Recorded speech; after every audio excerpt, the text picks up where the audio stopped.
Well, at 52 years of age, my life kind of fell apart. The recession hit, my business collapsed. Divorce wasn't far behind that, and the snowball just started rolling. And the next thing I knew, I found myself with nowhere to go, nowhere to turn, and living on the streets of Nashville. Didn't think it would last very long, but it lasted 5 years. Once I got off the streets, I couldn't forget everything that I learned and saw while I was there.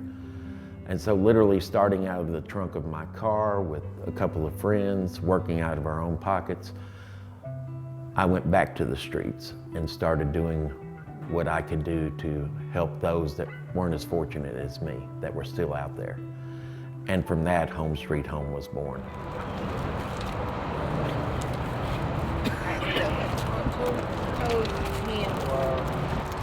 And then stay warm now, brother. here's two sleeping bags, one on the top, because it'll keep the cold and the moisture from coming in. I appreciate you guys so much. And then the blanket, you don't have to. When I started Home Sweet Home, I did so because while I was homeless, I found out what was being done, but I also found out what wasn't being done. So I decided someone needed to step in and fill in those gaps. And for the last several years, we have done that by making sure they have what they need to survive, whether it be food, clothing, tents, sleeping bags, heaters in the wintertime, insect repellent in the summertime. We've given out tons and tons of life-saving and life-giving supplies. I mean, they gave me a tent, sleeping bags for me and my brother, food, heater. I mean, without all that, this winter, I couldn't do nothing. Couldn't go nowhere. To know that I'm being thought about, that makes me feel relief because, I mean, we've been sleeping on the ground for the past 3 days. And finally found a friend of ours, gave us y'all a number. But being out here, this atmosphere, I don't like it. I mean, the world should be better than this. This morning while we were out on one of our regular routes, we came across one of our friends, Steve. He was literally laying in the dirt, covered by only a tarp. A few days before that, he had fallen and broken his foot. You could see the cast. He didn't even have shoes on. He had been trying to make it back to his camp and couldn't. That's as far as he got. And he had been there for 2 days.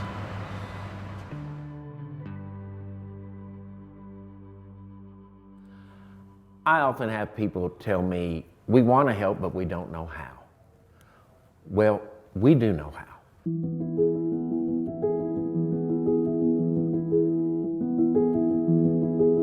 And we know how because personally I've experienced it, but also we've got a group around us that has been out there. They've seen it. They've been called. It's a passion for them. But we can't do it alone. We need your help. So I got involved. April got in touch with my fiancée Ellie, and she met Steven and told Ellie the whole story about Steven, and Ellie told me the story, and it was just so heartwarming, the whole story. And yeah, Ellie and me were right away on board and wanted to help. Yeah, it's a great thing to be part of, and I'm really proud of it. The thing about Steven is that he's so authentic, and when you hear him speak, you're gonna hear how he feels. And I think that's what moved me the most, is that you see these big charities and these big programs that are trying to give back, but you don't necessarily hear from the people who have lived it, who've been through it, and who are going back to help people get through it. And I think that's what moved me the most. So, when you had to go to Taylor and ask him to get involved, what did he say? Well, the thing is, I go to Taylor weekly about things we should do and people we should help. And so when I first called him, you could hear the "here we go again" in his voice, but as I started talking, he started understanding how serious the issue is in Nashville and how serious and passionate we all were. And he is always on board. I was laying in bed one night and April called my wife and was telling her about Stephen and his story. And I don't think it takes much for my wife to get involved with anything. She is by far the most giving human being I ever met in my life. So people talk about people wearing pants all the time. In our family, there's no pants over here. It's fully on Taylor. She makes the rules, but she said she wanted to get involved with this, and I'm never gonna ever question anything about giving back. People everywhere fall down on hard times and stuff like that, and it's not our job to ask why or how. It's really just say, how can we help this person get to the next spot they need to be at to be successful in life. And so April tells me what she's doing, and she plans on meeting with Stephen. And I told Thomas Rhett, I was like, babe, I don't know if this is something that we can get involved with this season, or I don't know this man from Adam yet, but I really feel like this is something the Lord's put on my heart to get involved with and try and play a bigger part. And so I called April the second I dropped him off at the airport, and I was like, I don't know what this looks like, but whatever you're doing, I want to do it with you. And Thomas Rhett's in too. And when I was listening to Stephen's story, knowing that he was homeless for what he thought was going to be 2 months, but turned out to be 5 years, I mean, that broke my heart. And it really makes me wonder, that could have really been anybody. And so when I heard Stephen's story and talking to my wife and through April, it's just like, I've said this a million times, but I do feel like it's our responsibility as Nashville to dive in hard, and not just make it about a one-time thing, but really just trying to invest in these people's lives.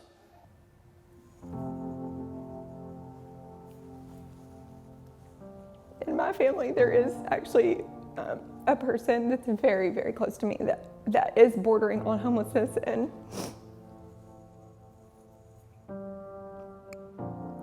can you give me a second?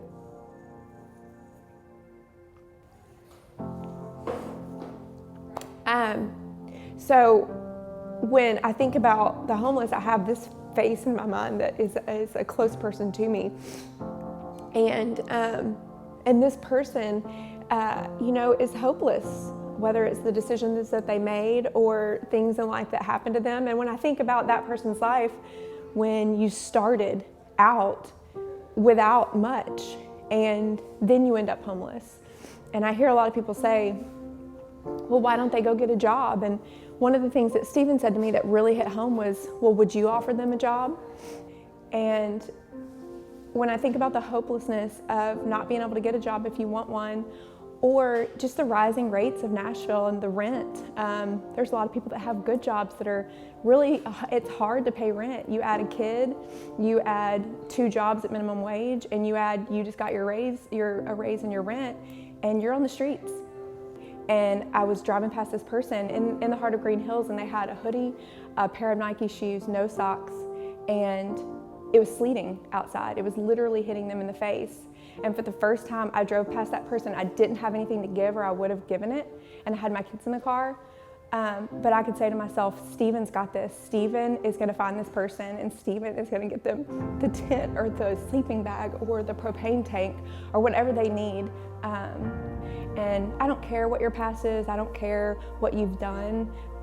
When all you really need is a sleeping bag and a coat and a pair of socks and a pair of shoes, you deserve that. Every human being deserves that. This has been a dream come true for me. It has been something that I have been praying for a long, long time.